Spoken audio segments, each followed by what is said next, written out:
I spent 6 years serving as a captain in the United States Army Medical Corps, treating battlefield trauma and managing high-stress emergencies where panic wasn't an option. I was tough, disciplined, and used to keeping my composure under fire. But nothing in my military training could have prepared me for the emotional ambush waiting for me the day I discharged from the very military hospital where I once worked. After a grueling, high-risk 36-hour labor, I had just given birth to beautiful, healthy twin boys. My husband, David, an aspiring civilian corporate lawyer, had been absent for most of the delivery, claiming he was trapped across the state finalizing a massive, career-making case. I believed him unconditionally. As I walked out of the hospital lobby, cradling our newborns, my heart was full of exhausted joy. I was looking forward to going home, starting our family, and finally relaxing after months of a stressful pregnancy. But when the hospital's automatic glass doors slid open, the world I knew violently collapsed. David hadn't just arrived to pick us up, he was walking up the hospital ramp, completely dressed in a tailored suit.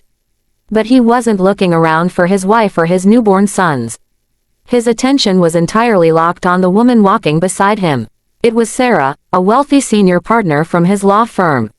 They were walking arm in arm, laughing, and right there on the concrete walkway of the military base hospital, David leaned down and kissed her passionately on the lips. The betrayal was so sudden, so public, and so brutal that it felt like a physical blow to my chest. Before I could even speak, David looked up and caught my eye.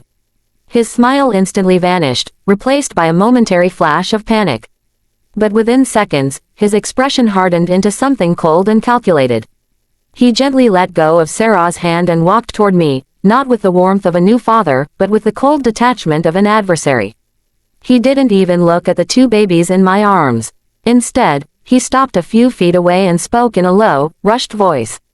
"I'm glad you're out, Elena," he said, without an ounce of shame. "But things have changed. Sarah and I are together now. I've already moved my things out of our apartment. Sarah's family owns the firm, and she is my ticket to the top. I tried to wait until you got home, but since you're here, you might as well know. I'll have my lawyer send over the divorce papers tomorrow. You can keep the apartment, but don't expect a dime more." He treated me like an inconvenient line item in a corporate restructuring. Sarah stood a few feet back, looking at my hospital gown and my exhausted face with a smug, superior smirk, as if she had won a prize. They truly believed I was just a helpless, broken new mother who would crumble under the weight of their cruelty. But they had completely forgotten who they were dealing with. I wasn't just a civilian housewife, I was an officer. I had managed field hospitals under mortar fire. I looked at David, then at Sarah, and felt a familiar, icy military calm wash over my emotions. I didn't cry. I didn't scream. I simply looked David dead in the eye and said, "You made your choice, David. Make sure you're ready for the consequences." With that, I walked past them to a waiting base taxi, never looking back. David thought he was being brilliant. He thought that by aligning himself with a powerful senior partner, he was guaranteeing his corporate ascendancy. What his arrogant, civilian mind had completely overlooked was the strict, uncompromising legal reality of marrying a military officer. In his rush to secure his new life with Sarah, David had forgotten that we were still legally married, and under the Uniform Code of Military Justice (UCMJ) and federal law, his actions carried severe penal consequences. Furthermore, the apartment he so generously offered to let me keep was actually a luxury penthouse apartment fully paid for by a private trust fund, a trust fund established by my grandfather, General Marcus Vance, who happened to be a legendary 4-star general and a primary board member of the very corporate conglomerate that funded David's law firm.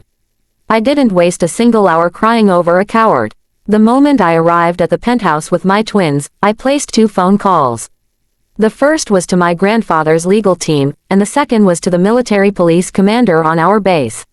Within 48 hours, an unyielding avalanche of legal retribution was set into motion. The climax arrived the following Monday morning. David walked into his law firm's high-level executive suite, holding hands with Sarah, expecting to be congratulated on his upcoming promotion to junior partner. Instead, they found the entire senior board of directors waiting for them, flanked by 2 armed military police officers and a senior federal prosecutor. David froze, his face turning pale as he saw the legal team sitting at the table. The managing partner stood up, looking at David with pure contempt. He informed David that the firm was immediately terminating his employment and filing formal complaints with the State Bar Association for gross ethical violations.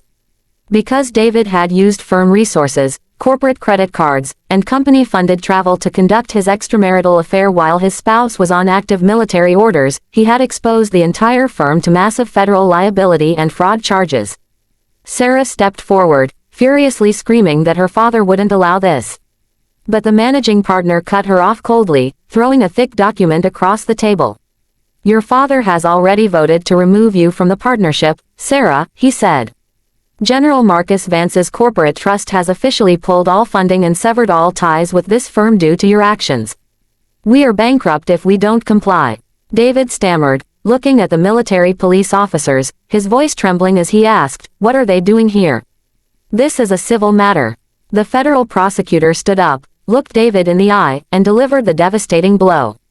Under federal law and military protection acts, abandoning a deployed or active duty medical officer during a high-risk medical confinement, while misusing marital assets for an unentitled third party, constitutes criminal fraud and severe financial abandonment. You aren't just losing your job, David. You are being arrested. The final remnants of David's arrogance instantly evaporated into sheer terror. The automatic handcuffs clicked loudly around his wrists right in front of Sarah and his former colleagues. He was paraded out of the glass corporate building in shame, facing total professional ruin, a permanent disbarment, and a federal prison sentence. Sarah was left standing in the ruined remains of her career, blacklisted from the legal community. An hour later, as I sat in the quiet comfort of my home, rocking my two beautiful sons, I received a frantic voicemail from a crying, broken David from the county holding cell, begging for mercy, pleading for me to drop the charges for the sake of his future.